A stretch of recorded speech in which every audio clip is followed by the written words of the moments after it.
A humanitarian crisis is unfolding in Sudan's Nuba Mountains.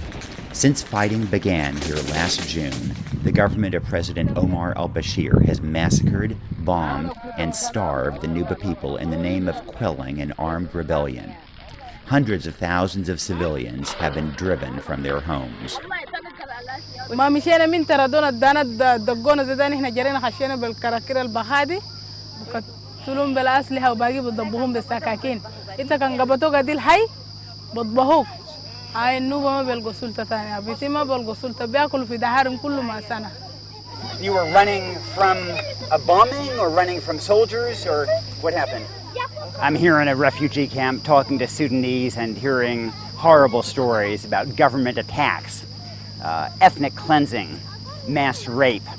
This is the Yida refugee camp in South Sudan, and the people here are Nubans who've been driven out of their homes in stories that are so reminiscent of what began in Darfur in 2003, 2004.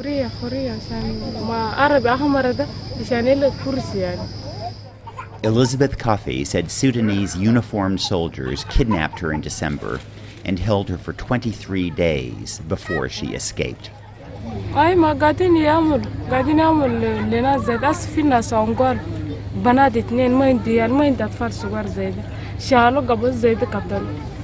يلا ما واحد ما دار يموت سر يلا يتم بسكين يا يتم بسلام ده الجس بتاعنا ده اللي قاعدين يسولين زي أنا شفت بين.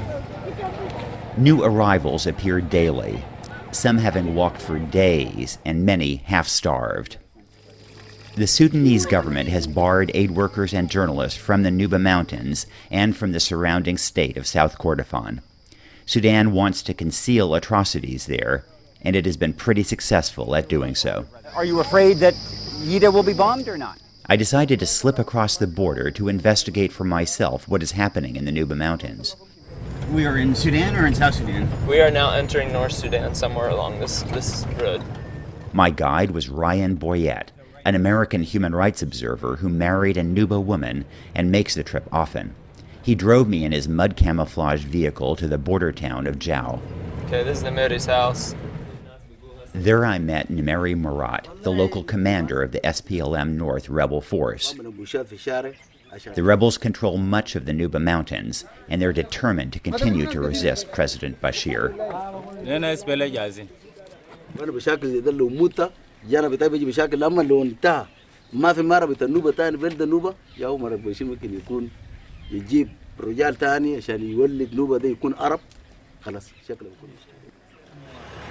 The local rebel commander has approved for us to take this road into the Nuba Mountains. He sent an escort to make sure that we're safe from Sudanese soldiers who were not far from that road. You see the tank tracks? Driving north, signs of fighting were everywhere. In November, Sudanese tanks attacked the town of Dar in an effort to close this road, the last lifeline to rebel-held territory. But the rebels fought them off and kept the road open. Oh, is that the family? Yeah. Still, okay. Sudan controls the air and regularly drops shrapnel-filled bombs right on these rebel areas. So it fell right here and then it did that much damage to the truck. As a result, many Nuba have abandoned their crops and thatched huts to seek refuge in the mountains.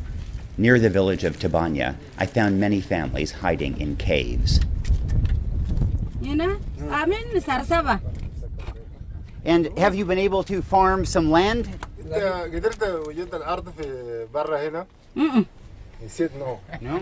Fatna Bilal was cooking the sorghum seed that she had saved for planting, and she worries about her kids. Yeah.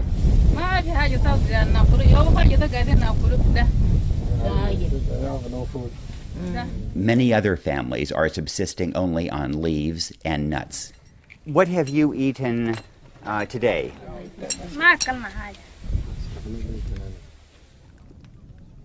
This family appeared to have no food whatsoever.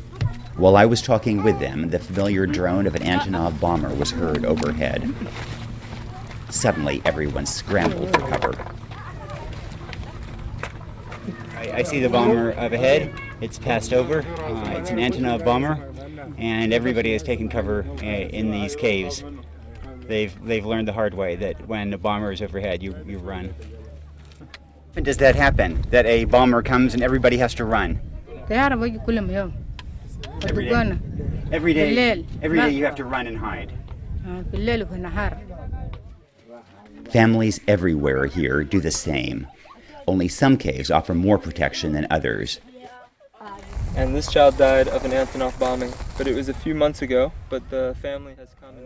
When a government devours its own people, there are no easy solutions. But we can't let Sudan get away with atrocities just because they're in a remote area with few witnesses. Soon, President Obama will face a decision about whether to intervene in some way to avert starvation in the Nuba Mountains. That evening, I learned that the bomber that had disrupted my interview had dropped a bomb just to the south. A truck carrying 4 injured people stopped on its way to a clinic 6 hours away. This woman, the shrapnel hit her breast, cutting her breast and exposing her lung. This woman was hit in the back by a piece of shrapnel, and then there's one woman inside who has a foot injury from the shrapnel. So four women were wounded from the bombing of the Antonov today, all civilians, and they were hiding in the caves from the bomb, but the bomb still was able to hit them. The world has Sudan fatigue and doesn't want to get involved. But if we avert our eyes, tens of thousands of people may die of starvation in the coming months. When they're coming, no one knows that they're coming. It's not like a plane where you have time to get down.